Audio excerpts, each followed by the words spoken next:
Good afternoon.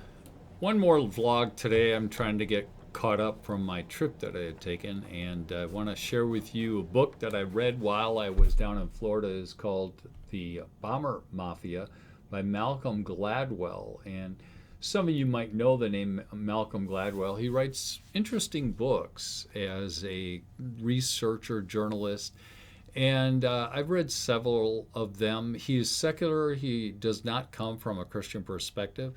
Thankfully, in this book, there's not much Darwin talk. In fact, he doesn't load his books with it. He presumes it, but he doesn't push it. That's good because that's of little value to anybody. But in terms of this particular work, he analyzes war and even discusses the Christian military personnel and their different philosophies about how to go about trying to win a victory for the United States in World War II.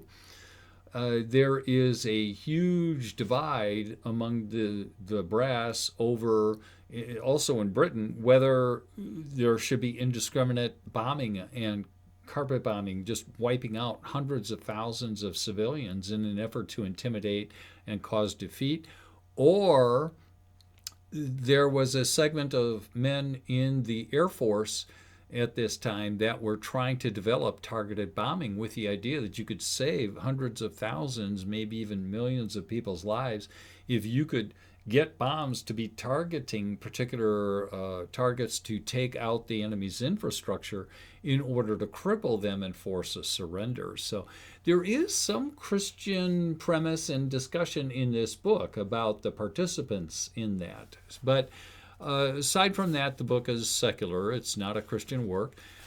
For my interest, one of the things that I found most interesting in this book was a discussion of a particular cult that was formed in the 50s, led by a lady named Dorothy Martin. It was called the Seekers.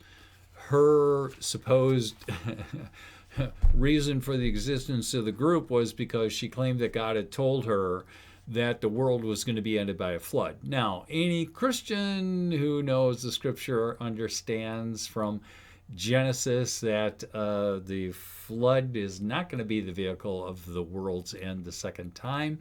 Also in, is it 2 Peter 3, where he's discussing the end of the world by fire. As I always say, God said he won't flood the world again, but he didn't say anything about fire. And so he's got the perfect orb out there to belch out and just wipe out the world. It's a very simple concept. So obviously, Dorothy was preying upon people that were ignorant spiritually and maybe mentally needy in order to do this, gullible people. And so she takes this group, and then on this particular night in 1954, she has them gathered because the UFOs are coming. Now, today we know very well that there's not going to be aliens out there because we don't have spontaneous generation of life, and because lab work has shown quite definitively that life doesn't pop into existence anywhere in the universe.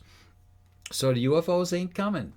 So here is a discussion of the psychology of this group and these individuals, that even when the appointed hour is passing and it's reset, and nothing happens, they're really struggling to come to grips with the fact that they've been duped because they've invested so much. Now, the social psychologist who worked on this was Leon Festinger. And so Malcolm Gladwell is quoting Festinger when he discusses the fact that when people are so committed to their set of presuppositions, when even the hard evidence comes in, they often don't bail, they double down. Here's what Festinger said. The more you invest in a set of beliefs, the greater the sacrifice you make in the service of that conviction, the more resistant you will be to evidence that suggests that you are mistaken. You don't give up, you double down. That is a perfect description of Darwinists. As the evidence is coming in, as the hard science is coming in to show that their soft science, their philosophical commitment to macroevolution and morphing critters and all this, to abiogenesis and life just spontaneously came or floated in from outer space, the more evidence that is coming in to falsify that, the more they double down and quadruple down. Why? Chiefly because their ego is on the line. They don't want to admit they screwed up. They don't want to admit they were wrong. And no amount of evidence is going to get them to admit the error. The vast majority of them are far too proud to admit they were wrong.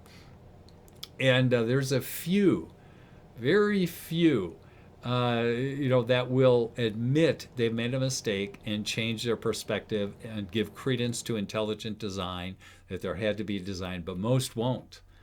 And that's why you hit such resistance when you're trying to witness to an atheist, an agnostic, someone, or even these Christians who hold this foolish theistic evolution, that God used evolution. It's ridiculous. But the primary impediment is their pride. They've invested too deeply, intellectually, emotionally, to admit they were wrong, and instead of admitting it, they'll keep on that train even though it's going with the track out and the cliff up ahead. They're going to keep riding it. Blessings.